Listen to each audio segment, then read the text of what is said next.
أجمعين أجمعين أجمعين. أما بعد فأعوذ بالله من الشيطان الرجيم. بسم الله الرحمن الرحيم.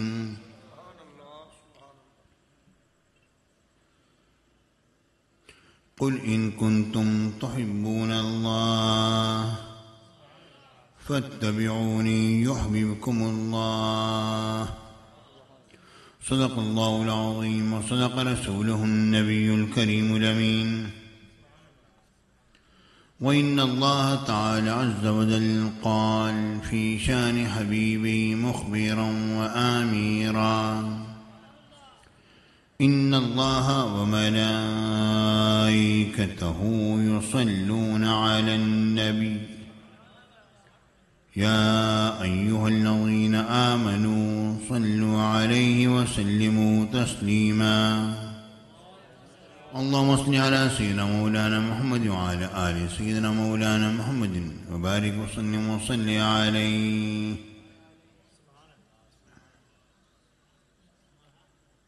محترم حضرات، سامعین کرام، حاضرین محفل، پیارے ساتھیوں، دوستوں، بزرگوں، پیارے پیارے بچوں، پیارے بھائیوں، السلام علیکم ورحمۃ اللہ وبرکاتہ. مولانا عابد صاحب نے بڑا اصرار کر کے بلایا، مہربانی ان کی، اللہ تعالی انہیں اور ان کی رفقائے کار کے خیر فرمائے. اللہ رب العالمین نے زندہ و سلامت رکھے، خوش اور آباد رکھے، اور آپ سب کی خیر فرمائے. پیارے ساتھیوں، کوئی بہت لمبی چوڑی تقریر کرنے کا پروگرام نہیں، اور نہ ہی اب لمبی چوڑی تقریریں ہم سے ہوتی ہیں. مقصد کی بات کرنی ہے، مقصد کی بات کرنی ہے مختصر انداز میں، اور پھر آپ اجازت لے لیں گے.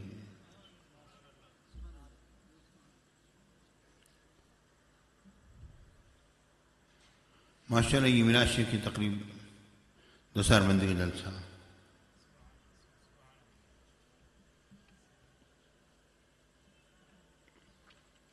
اللہ تعالیٰ ان حضرات کو زندہ سلامت رکھے، آپ کی خیر فرمائے.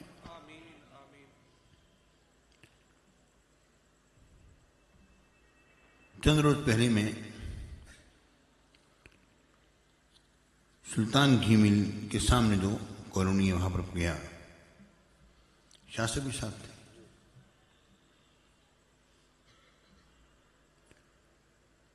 وہاں پر جب میں پہنچا تو بیٹھے بیٹھے اچانک ایک شخص کو خیال آیا کھانے پر کہ میلاد شریف جو مناتے ہیں یہ کہاں لکھا ہے، دکھاؤ. کیا صحابہ کرام نے منایا؟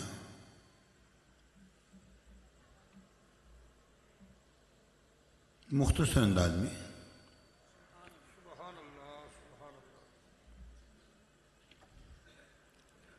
میں نے کہا یہ مجھے بتلاؤ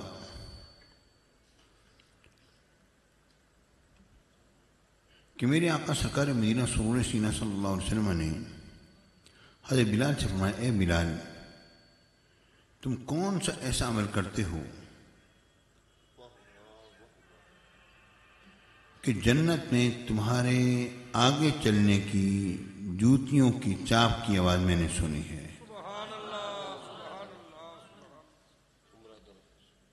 انہوں نے اس کی حضور اور تو کچھ نہیں کرتا، جب بھی میں وضو کرتا ہوں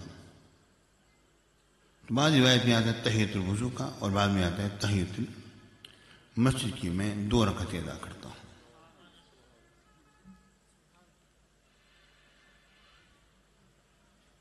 تو میں نے کہا اس وقت میرے آقا حضور علیہ السلام نے یہ تو نہیں فرمایا تھا: اے بلال، تم نے یہ نیا کام جو شروع کیا ہے بھلا دکھاؤ کہاں لکھا ہے.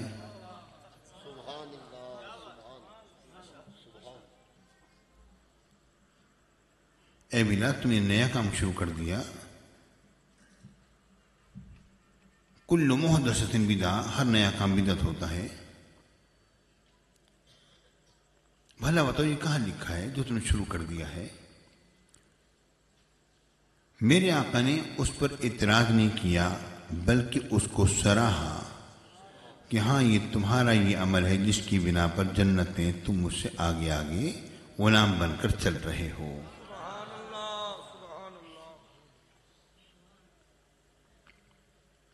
ہر بات کے بارے میں یہ کہہ دینا کہ بھلا دکھاؤ کہاں لکھا ہے، یہ سوائے منکرین کے کسی اور کا شیوا نہیں ہے۔ اور محب تو وہ ہوتا ہے کہ محبوب کا عیب بھی اس کو عیب نظر نہیں آتا۔ یہ کیسے محب ہیں جو محبوب کی خوشی پر خوش نہیں ہوتے ہیں؟ جس کو کسی کی پیدائش پر خوشی نہ ہو تو وہ اس کا عاشق ہو سکتا ہے، وہ اس کا محب ہو سکتا ہے۔ کہتے ہیں جناب یہ تم حضور علیہ السلام کے لیے جو عاشق کا لفظ بولتے ہو، ہم حضور کے عاشق ہیں، عاشق ہونا تو اچھی بات نہیں ہوتی، تو تم یوں کہو کہ ہم حضور کے محب ہیں، حضور سے محبت کرتے ہیں، حضور کو محبوب کہو، حضور کو یہ نہ کہو کہ تم حضور کے عاشق ہو، یوں نہ کہو۔ پیارے بھائیوں، تو اس کے جواب میں میرے شیخ میرے مرشد غزالی اصل نے کیا فرمایا؟ فرماتے ہیں کہ تمہیں اگر عاشق کے لفظ پر اعتراض ہے اور کہتے ہو کہ محب اور محبوب ہونا چاہیے کیونکہ وہ لفظ صحیح معنی میں استعمال نہیں ہوتا، یہ لفظ صحیح معنی میں استعمال ہوتا ہے، تو بھلا یہ تو بتاؤ کیا کبھی کوئی اپنی ماں کو یہ کہتا ہے کہ یہ میری محبوبہ ہے؟ کبھی نہیں کہتا، ماں کو ماں کہتا ہے۔ بات اصل میں یہ ہے کہ دیکھا یہ جاتا ہے کہ یہ لفظ جو ہے جس کے لیے بولا جا رہا ہے وہاں پر کتنا ادب اور احترام ہے۔ حضور علیہ السلام کے متعلق جب ہم یہ کہتے ہیں کہ حضور کے ہم عاشق ہیں تو اس میں کتنی بے پناہ عقیدت اور احترام ہوتا ہے، اس کو ذرا مد نظر تو رکھو۔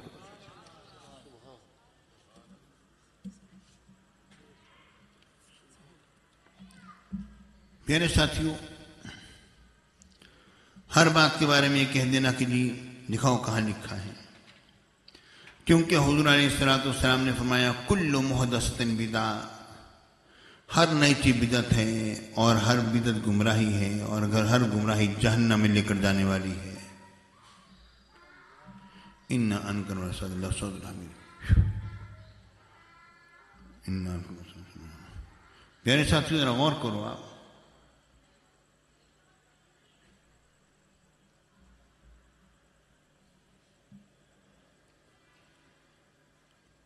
میرے آقا حضور علیہ السلام نے فرمایا من سن فی الاسلام سنتا حسنہ، جس شخص نے اسلام کے اندر کوئی اچھا طریقہ نکالا اسے اس کا اجر ملے گا۔ حدیث پاک ہے نہیں، بخاری میں بھی ہے، مسلم میں بھی ہے۔ اور جس نے اس اچھے طریقے پر بعد میں عمل کیا اسے بھی اس کا اجر ملے گا، اور ان تمام کا اجر بعد والوں کا اجر پہلے والے کو ملے گا، کیونکہ اس نے طریقہ نکالا تھا۔ پیارے ساتھیوں، جب یہ ہم حدیث پیش کرتے ہیں تو اس کے جواب میں ہمیں کیا کہا جاتا ہے؟ کہا جاتا ہے من سن فی الاسلام کا مطلب یہ نہیں جس نے اچھا طریقہ نکالا، اس کا مطلب یہ ہے جس نے کسی اچھی سنت کو جاری کیا۔ یہ وہ لوگ ہمیں جواب دیتے ہوئے کہتے ہیں جس نے کسی اچھی سنت کو جاری کیا اسے اس کا اجر ملے گا، اور بعد والے لوگ جو بھی اس پر عمل کریں گے ان تمام کو بھی اجر ملے گا۔ اس سے مراد اچھا طریقہ نہیں بلکہ متروک سنت کو جاری کرنا ہے۔ اگر یہ مطلب لیتے ہو تو اگلے جملے کا مطلب کیا لوگے جو میرے آقا نے فرمایا ومن سن فی الاسلام سنتا سیئہ، جس نے اسلام کے اندر کوئی بری سنت جاری کی، تو اگر سنت سے مراد تمہارے نزدیک حضور کی سنت ہے تو مجھے یہ بتاؤ کیا حضور کی کوئی سنت بری بھی ہوتی ہے؟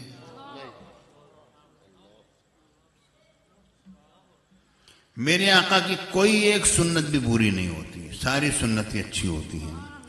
تو من سن فی الاسلام سنتا حسنہ کے مقابلے میں جب من سن فی الاسلام سنتا سیئہ آ رہا ہے، بری سنت آ رہی ہے، تو سمجھ لو یہاں پر سنت سے مراد حضور کی سنت نہیں ہے بلکہ ہمارا اپنا طریقہ ہے۔ جس نے اچھا طریقہ نکالا اسے ثواب نہیں ملے گا، جس نے برا طریقہ نکالا اسے گناہ ملے گا۔ بات سمجھ آئی؟ اس کا مطلب کیا ہوا پیارے بھائی؟ اس کا صاف صاف اور سیدھا سیدھا مطلب یہ بن گیا کہ اچھا طریقہ نکالو گے تو تمہیں ثواب ملے گا۔ اب یہ کہہ دینا کہ ہر نئی چیز بدعت ہے، تو حضور نے فرمایا جس نے اچھا طریقہ نکالا اسے ثواب ملے گا، تو ہر بدعت گمراہی ہے پیارے بھائیوں، ہر نئی چیز بدعت ہے۔ تو اب یہ ہر کا مطلب یہ ہر نہیں رہا بلکہ کچھ ہو گیا ہے۔ یہ کل جو ہے یہ اس کا مطلب یہ نہیں ہے کہ جو بھی نیا طریقہ ہے، کیونکہ میرے آقا نے فرمایا نیا طریقہ اچھا جو ہے وہ اچھا ہے، برا برا ہے۔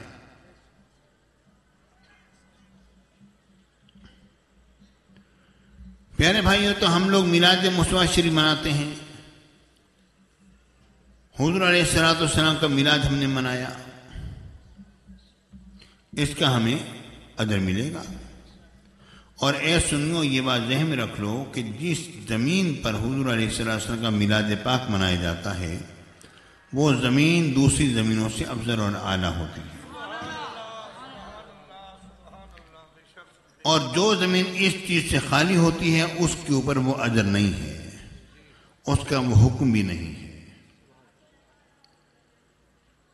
میرے آقا سرکار مدینہ سرور سینہ صلی اللہ علیہ وآلہ آلہ وصحبہ وجمیع امت وسلم سے محبت کرنا سیکھو تو صحابہ کرام سے سیکھو۔ آپ غور کیجئے، مجھے یہ بتلاؤ کہ جب میرے آقا نے وضو فرمایا تو کیا وضو کا پانی صحابہ کرام نے اپنے ہاتھوں پر نہیں لیا؟ اب یہ بتلاؤ کہ یہ طریقہ اس زمانے میں کس کا ہے؟ یہ طریقہ اے سنیو تمہارے علاوہ دوسرے کلمہ پڑھنے والے نہیں کریں گے۔ میرے آقا اگر تشریف لے آئیں اور وضو فرمائیں تو دوسرے لوگ تو یہ کہیں گے کہ تبرکات کی کوئی حیثیت نہیں ہے۔ جو لوگ تبرکات کے قائل نہیں وہ میرے آقا کے وضو مبارک کے پانی کی برکتوں کے بھی قائل نہیں۔ جو لوگ تبرکات کے قائل ہیں وہی وضو مبارک کے پانی کی برکتوں کے بھی قائل ہیں۔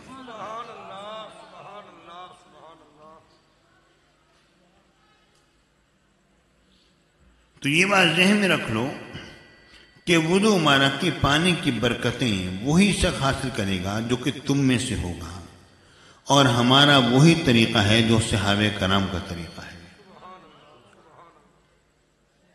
آپ کو باقی کوئی ہے ایسا جو کہ دوسروں میں ملا ہو جس کے پاس کوئی تبرکات ہوں؟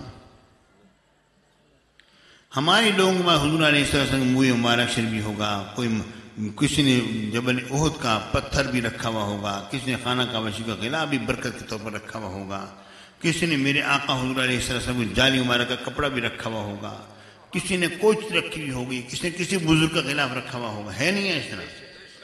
پیارے بھائیوں، یہ صرف تبرکات اور کے ماننے والے اور تبرکات رکھنے والے اے سنیو یہ صرف تم ہی لوگ ہو، اور یہ طریقہ صحابہ کرام میں جاری ساری رہا۔ حضرت اتبان بن مالک رضی اللہ تعالیٰ عنہ جن کی بینائی کمزور ہو گئی تھی، بخاری شریف میں آتا ہے انہوں نے میرے آقا کی بارگاہ میں عرض کیا، یا رسول اللہ، حضور میری بینائی کمزور ہے اور میری قوم کے درمیان جہاں پر میں نماز پڑھاتا ہوں وہاں پر ایک پانی کا نالا بہتا ہے، جب میںہ برستا ہے تو نالا بھر جاتا ہے، میں ادھر جا نہیں سکتا ہوں، تو یا رسول اللہ آپ میرے کاشان مبارکہ پر میرے غریب خانے پر تشریف لائیے اور کہیں پر نماز پڑھیے، آئندہ میں اسی جگہ پر نماز پڑھا کروں جس جگہ پر آپ نے نماز پڑھی۔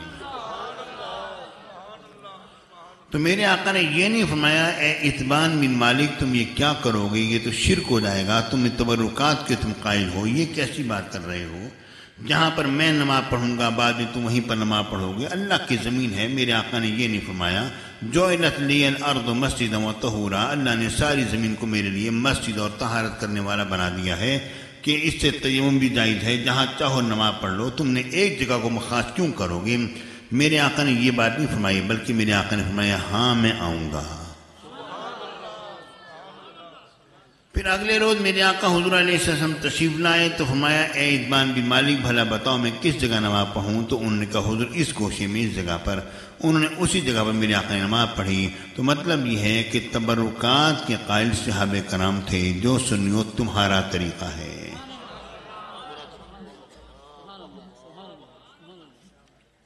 تبرکات کے قائل صحابہ کرام تھے جو تمہارا اور ہمارا طریقہ ہے. دوسرے لوگوں نے کبھی اس چیز کا خیال نہیں کیا.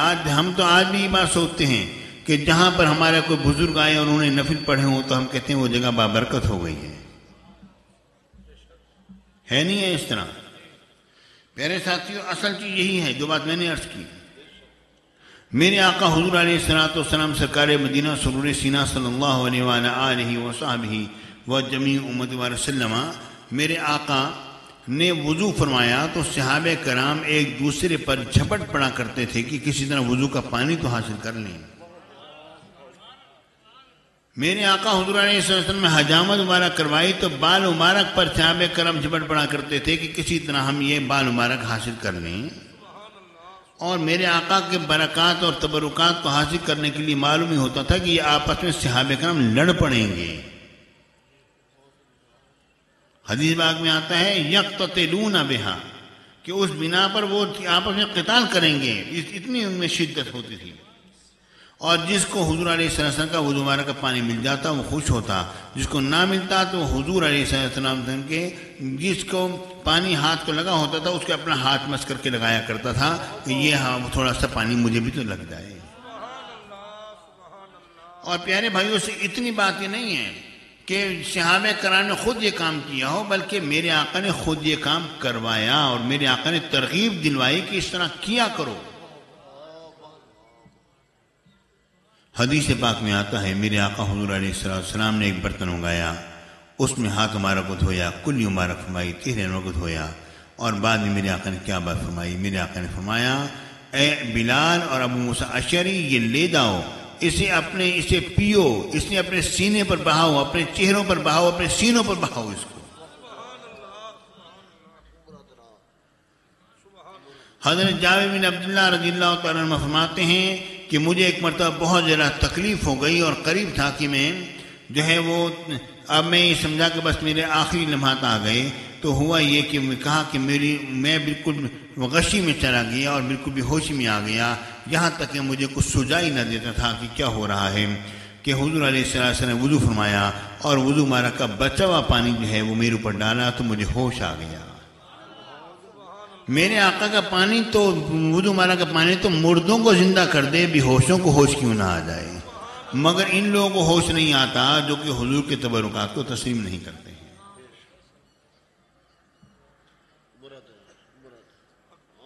پیارے بھائیو، اللہ رب العالمین نے ساری کی ساری کائنات جو ہے اپنے حبیب پاک صاحب الولاق صلی اللہ علیہ وسلم کی برکات کے ساتھ مزین اور آراستہ فرمائی ہے. آپ اس کا انکار نہیں کر سکتے ہو. حدیثیں ساری کی ساری بے شمار. یہ مجھے بتائیے حضرت معاویہ رضی اللہ تعالیٰ عنہ کی آخری وصیت کیا تھی؟ ان کی آخری وصیت یہ تھی کہ میرے پاس حضور علیہ السلام کے بال مبارک اور ناخن مبارک ہیں، جب میں مر جاؤں تو بال مبارک کو ناخن مبارک کو میری آنکھوں پر اور میری سجدہ کرنے کی جگہوں پر رکھ دینا. یہ ان کی وصیت تھی. جو لوگ حضرت معاویہ رضی اللہ تعالیٰ عنہ کو ہم بھی مانتے ہیں، لیکن جو بہت زیادہ جن کا جو تذکرہ کرتے ہیں حضرت علی سے بڑھا دیتے ہیں، تو ہم یہ کہتے ہیں کہ ذرا حضرت معاویہ کی سیرت پر تو عمل کر لو. ان کا کہنا تو یہ ہے کہ حضور کے تبرکات میرے اعضائے سجدے پر رکھ دینا جب میں مر جاؤں، اور بعد میں مجھے قبر کے اندر تم لوگ دفن کرنا. اس کا مطلب کیا ہے کہ حضرت معاویہ رضی اللہ تعالیٰ عظیم صحابی ہیں، ان کا بھی یہی عقیدہ تھا کہ تبرکات سرکار مدینہ سے برکتیں حاصل ہوتی ہیں اور قبر میں نجات ملتی ہے.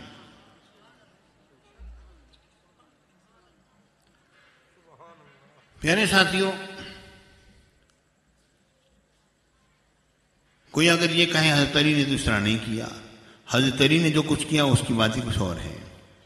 میرے آقا کا جب وصال پاک ہو گیا تو میرے آقا کی آنکھوں مبارک کے اندر پانی جو غسل کے بعد پانی جو تھا اس کس نے چوسا تھا؟ وہ علی نہیں تھے تو اور کون تھا؟ اگر حضرت علی اگر تبرکات کے قائل نہ ہوتے تو کیا کبھی اس کو چوستے؟ لوگوں نے یہ کہا دیکھو حضرت عمر بن خطاب رضی اللہ تعالیٰ تبرکات کے قائل نہیں تھے، کیونکہ آپ نے وہ درخت کو کٹوا دیا تھا جس درخت کے نیچے بیعت رضوان ہوئی تھی، اس درخت کو آپ نے کٹوا دیا تھا اور فرمایا تھا کہ جو کاٹ دو۔ پیارے ساتھیوں، یہ بات ذہن میں رکھو کہ حضرت عمر بن خطاب رضی اللہ تعالیٰ عنہ سے زیادہ صحابہ کرام میں کون ہوگا جو تبرکات کا قائل ہے؟ انہوں نے اس درخت کو نہیں کٹوایا تھا جس کے بیعت رضوان ہوئی تھی، بلکہ وہ درخت تو اچانک صحابہ کرام فرماتے ہیں اگلے سال ہم آئے تو ہمیں یاد ہی نہیں تھا کہ کون سا درخت ہے، وہ تو گم ہو گیا تھا۔ لوگوں نے کسی درخت کو اپنے طور پر وہ درخت بنا لیا تھا کہ اس کے نیچے بیعت رضوان ہوئی ہے۔ حضرت عمر بن خطاب رضی اللہ تعالیٰ عنہ تو سب سے زیادہ تبرکات کو ماننے والے ہیں۔ اس کی وجہ کیا ہے؟ آپ فرماتے ہیں کہ اللہ رب العالمین، میں نے اللہ تعالیٰ عز و جل کے ساتھ 3 چیزوں میں نے موافقت کی ہے۔ کون کون سی 3 چیزیں؟ یعنی میری رائے کے مطابق یہ آیات نازل ہوئی ہیں۔ ایک آیت تو وہ ہے کہ میری خواہش یہ تھی کہ مقام ابراہیم کو جو ہے یہ ہماری نماز پڑھنے کی جگہ ہو جائے۔ مقام ابراہیم کون سی جگہ ہے؟ جہاں پر اس حضرت ابراہیم علیہ السلام کے قدمین شریفین کے نشان ہیں۔ فرمایا میری یہ خواہش تھی، میں نے سرکار کی بارگاہ میں کیا یا رسول اللہ کاش کہ یہ مقام ابراہیم ہماری نماز پڑھنے کی جگہ ہو جائے، ہم یہاں پر نماز پڑھیں۔ تو رب العالمین نے فرمایا واتخذوا من مقام ابراہیم مصلی، مقام ابراہیم کو اپنی نماز پڑھنے کی جگہ بنا لو۔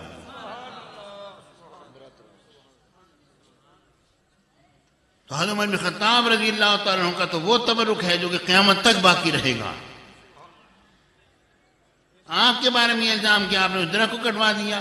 جو ابراہیم علیہ السلام کے قدمین شریفین کے نشانات جو ہیں ان کو نماز پڑھنے کی جگہ بنانے پر اصرار کریں اور رب العالمین ان کی رائے کے مطابق جو ہے آیت قرآن نازل فرما دے، اس کا مطلب یہ ہے کہ رب العالمین کا عطا کردہ دین بھی یہی ہے کہ تبرکات میں برکتیں ہوتی ہیں اور اس کو اپنی اور ان سے برکتیں حاصل کرنا یہ مسلمانوں کا طریقہ ہونا چاہیے۔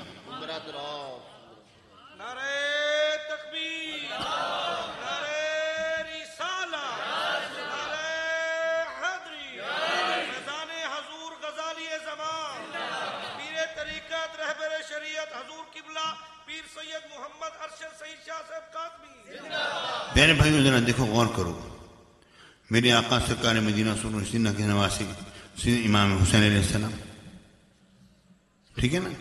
پیارے بھائی وہ بھی تو ایک بشر ہے نا، اس میں انکار نہیں نا، انسان ہیں، بشر ہیں، لیکن ان کا جب نام آتا ہے اے سنیو تو تمہارے دل کی کلیاں کھل جاتی ہیں۔ کیوں؟ کیونکہ سرکار مدینہ سے ان کی خاص نسبت ہے نہیں ہے؟ خاص نسبت ہے نا؟ پیارے بھائیو یہی تو اصل میں برکات کے حصول کا ذریعہ ہے، اور کیا ہے؟ اور یہی تو وجہ ہے کہ ہم لوگ مزارہ پر حاضر ہوتے ہیں کہ یہاں پر اللہ تعالیٰ کے وہ مقدس بندے ہمیشہ کے لیے جلوہ گر ہو گئے ہیں جن پر رب العالمین کی برکات نازل ہوتی ہیں، اور یہ برکات کا نزول جو ہے یہ صرف اس وقت تک نہیں ہوتا جب تک زندہ ہوں۔ پیارے بھائیو اللہ تعالیٰ کی رحمتیں اور برکتیں کا نزول جو ہے وہ تو ہمیشہ بندے پر رہتا ہے، چاہے وہ زندہ ہو یا وہ دنیا سے رخصت بھی ہو جائے، کیونکہ اس نے اللہ کو یاد کیا ہوتا ہے۔ فاذکرونی اذکرکم واشکرونی ولا تکفرون، تم میرا ذکر کرو میں تمہارا ذکر کروں۔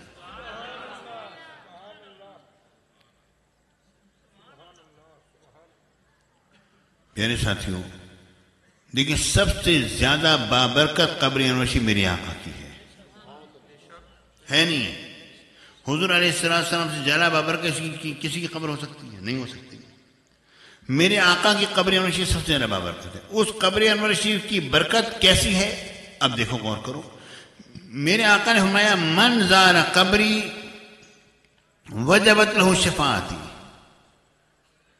جس نے میری قبر انور شریف زیارت کی میری شفاعت اس کے واجب ہو گئی۔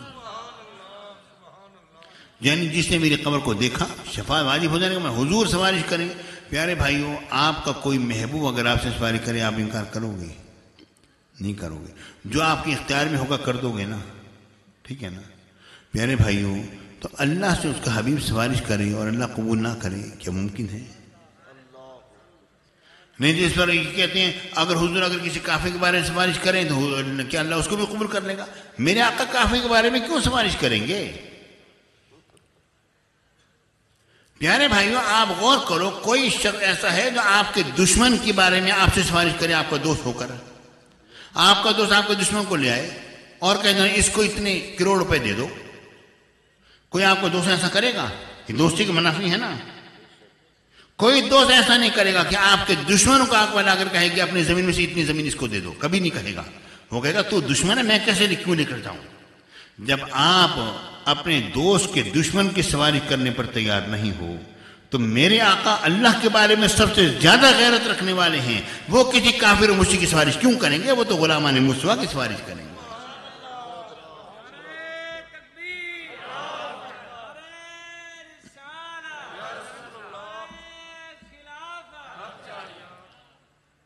پھر بات سمجھ آ رہی ہے نہیں آ رہی آپ کو؟ بہت میں نے مختصر انداز میں، بہت ہلکے انداز میں گفتگو کر رہا ہوں. ورنہ جس انداز میں نے گفتگو شروع کی تھی وہ بڑی مشکل طرف جا رہی تھی، میں نے فوراً اس کو موڑا اس گفتگو کو.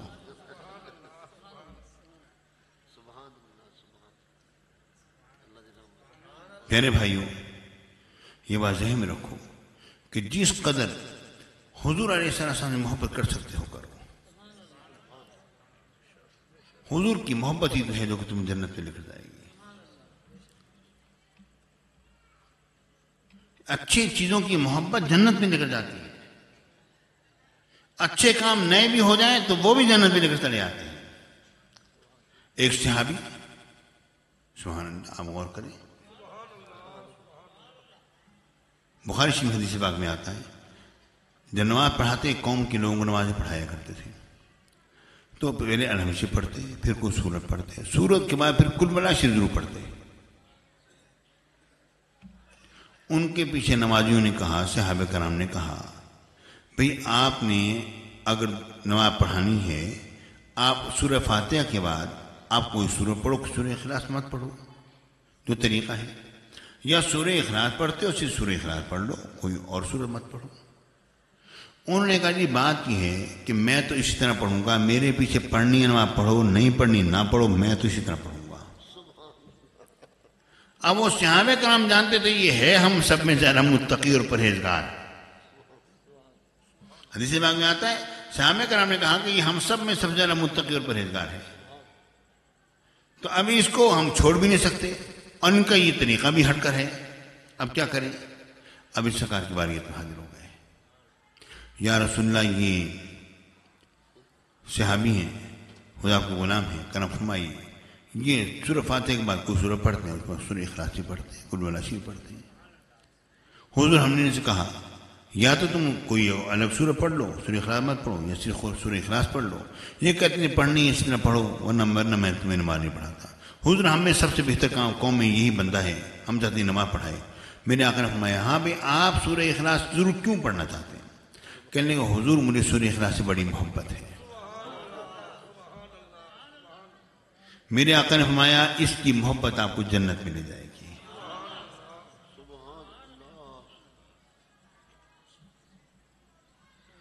پیارے بھائیوں، جو نیا طریقہ اگر اچھا بھی اگر کسی صحابی نے نکال لیا تو وہ بھی اس کی راہ نجات بن گیا. اب میرے آقا نے کل محدثۃ بدعہ، ہر نئی چیز بدعت ہے. پیارے بھائی ہر نئی چیز بدعت سے مراد یہ نہیں ہے کہ جو اچھی چیز ہے وہ بھی بدعت ہے، اس کو بھی تم بری بدعت کہہ دو، اس کا مطلب یہ نہیں ہے. اگر یہ بات ہے تو پھر مجھے یہ بات بتاؤ کہ میرے آقا بخاری شریف حدیث پاک میں یہ میں نے حدیثیں پیش کی، ان میں سے اکثر تقریباً 99% حدیث بخاری کی میں نے پیش کی.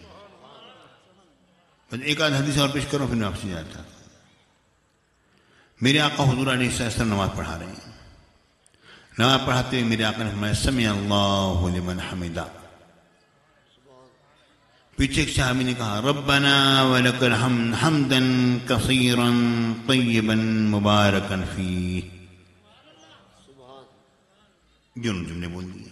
میرے آقا نے جب سلام پھیرا فرمایا من قال، کس نے کہا؟ وہ ڈر گئے، چپ ہو گئے، کیا ہو گیا؟ میرے آقا نے فرمایا میں نے دوران نماز 30 سے زائد فرشتوں کو ان کلمات کی طرف لپکتے ہوئے دیکھا ہے. زائد فرشتوں کو دیکھا ہے. اب میرے آقا نے یہ نہیں فرمایا آپ نے یہ نیا طریقہ نکالا، کل محدث بدعہ، ہر نئی چیز بدعت ہوتی ہے، ہر بدعت گمراہی ہوتی ہے.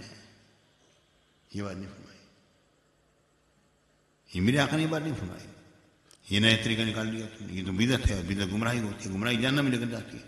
میرے آقا نے یہ بات نہیں فرمائی. میرے آقا نے فرمایا یہ ایسے کلمات تم نے کہے ہیں کہ 30 سے زائد فرشتے اس کو لینے کے لیے بڑھے ہیں آگے. اس کا مطلب یہ ہے کہ اچھا طریقہ جو ہے وہ بری بدعت نہیں ہوتا ہے.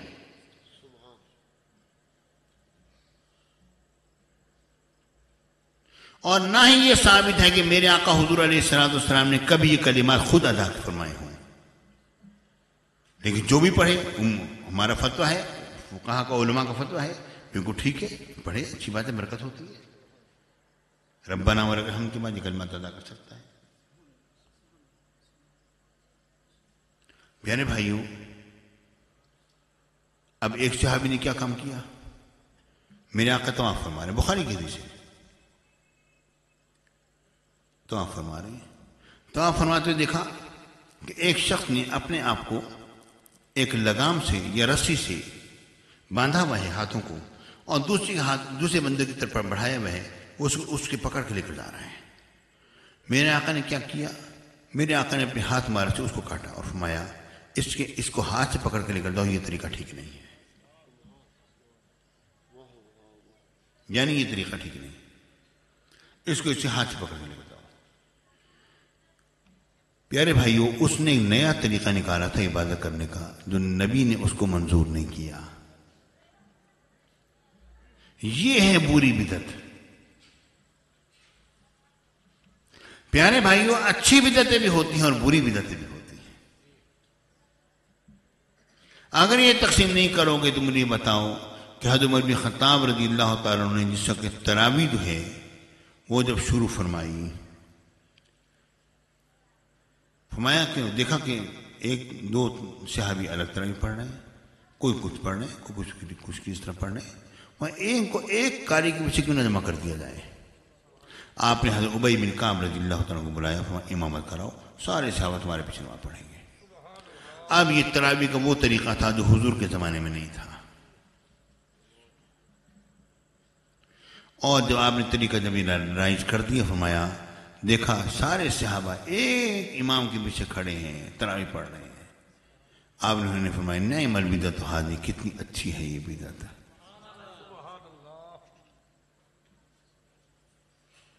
پیارے بھائیو، اس کو بدعت بھی کہا اور اچھا بھی کہا. مطلب یہ بعض بدعتیں اچھی بھی ہوتی ہیں. اب لوگ اس کی لاکھ تعویلات کرتے رہیں، اچھلتے رہیں اور کودتے رہیں اور بانا بیان کرتے رہیں. اس کا مطلب مجازاً بدعت کہا، اس طرح بدعت کہا، اس طرح بدعت کہا. بھائی بدعت کہہ دیا اور ختم ہو گیا معاملہ، بس. نعم البدعۃ ھذہ، کتنی اچھی ہے یہ بدعت. نہیں تھی حضور علیہ السلام کے زمانے میں تراویح ہوئی تو تھی نا، چاہے 3 دن ہوئی تھی، مگر یہ طریقہ تو نہیں تھا نا. آپ یہ بتاؤ، یہ اگر بدعت نہیں ہے، یہ طریقہ بدعت نہیں تھا تو حضرت عمر بن خطاب نے اس کو بدعت کیوں فرمایا؟ حضور کی سنت کو حضرت عمر بن خطاب بدعت کہنے کا یہ ممکن ہے؟ حضور کی سنت کو انہوں نے بدعت نہیں کہا، انہوں نے اسی کو کہا جو بدعت ہے، اسی کو بدعت کہا، اور ساتھ ساتھ کو اچھی بدعت بھی کہا. آپ دیکھو اور غور کرو. آخری جملے ہیں، آخری بات ہے، بس بات ختم کر رہا ہوں. حضرت سعد بن آقا کی بارگاہ میں حاضر ہوئے. یا رسول اللہ، میری ماں کا وصال اچانک ہو گیا، میں کوئی صدقہ کروں نے ثواب پہنچے گا؟ میرے آقا نے فرمایا نعم، ثواب پہنچے گا. انہوں نے پورا اپنے کھجوروں کا باغ مرزاق جو تھا وہ اپنی ماں کے نام کر دیا. جو بھی کھائے میری ماں کو اس کا ثواب پہنچے. کوئی نیت کرے نہ کرے، کھانے ثواب پہنچ جائے گا. پھر حضور کے بارگاہ میں حاضر ہوں. یا رسول اللہ، وہ تو کھانے کی تھی حضور، میں نے اپنے طور پر کی تھی نا. گویا یہ عرض کیا، حضور آپ فرمائیں ای الصدقۃ افضل، بہترین صدقہ کون سا ہے؟ میرے آقا نے فرمایا الماء، پانی ہے. انہوں نے پورا کنواں کھود دیا. پہلے پورا باغ کر دیا تھا، پورا کنواں کھود دیا.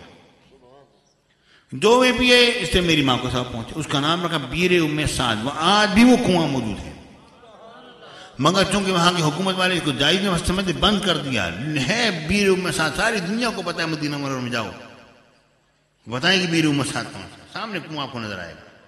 اس کے ارد گرد دونوں جالی لگا دی ہے. جو کام صحابہ نے کیا ان کے نزدیک جائز نہیں، تو ہم کیا کریں؟ یہ دین عجیب ہے نا. پیارے بھائیوں، پھر میرے آقا نے کیا کیا؟ تیسرے دن حضرت ماعز بن مالک رضی اللہ تعالیٰ عنہ کے وصال پاک کے بعد پہنچ گئے دعا کرنے کے لیے، ان کی وصال پاک۔ صحابہ کرام جس طرح 100 میں لوگ بیٹھے تھے اس طرح بیٹھے ہوئے، میرے آقا نے فرمایا استغفروا لماعز بن مالک، ماعز بن مالک نے دعائے مغفرت کرو۔ سارے صحابہ کرام نے دعا کی غفر اللہ لماعز بن مالک، یا اللہ ماعز بن مالک کی تو مغفرت فرما۔ دعا بھی کی، کھانے کا ثواب بھی ملا، کھجور کا، پانی کا ثواب بھی ملا۔ اس لیے ہم لوگ پانی بھر کے رکھتے ہیں گلاس میں، ختم میں رکھتے ہیں نہیں رکھتے، یہی حدیث ہے اس کی اصل ہے، ٹھیک ہے نا۔ کھانے پینے کا ثواب بھی ہے، کلمات خیر کا ثواب بھی ہے، برکات ہیں اس کی۔ یہ ساری چیزیں حضور کے زمانے میں ہوئی نا۔ تراوی میرے آقا کے زمانے اقدس میں اس طرح نہیں ہوئی ضرور، ٹھیک ہے نا۔ پھر صرف 3 دن ہوئی، پورا مہینہ نہیں ہوئی۔ اس کو اکٹھا کر دیا گیا، تراوی بن گئی 1 مہینے کی۔ مختلف چیزوں کو اکٹھا کر کے ایک چیز بن جائے تراوی تو وہ جائز ہے۔ ہم ان مختلف چیزوں کو اکٹھا کر کے 30 40 کر دیں تو وہ ناجائز ہے۔ تمہارا دین ہماری سمجھ میں نہیں آتا۔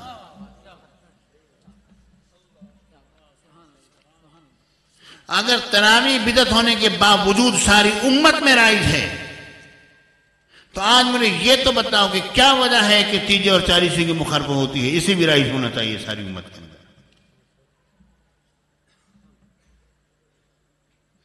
میرے ساتھیوں، دین صرف اللہ، صرف تمہارا ہی سچا ہے اور تم ہی لوگ حق پر ہو۔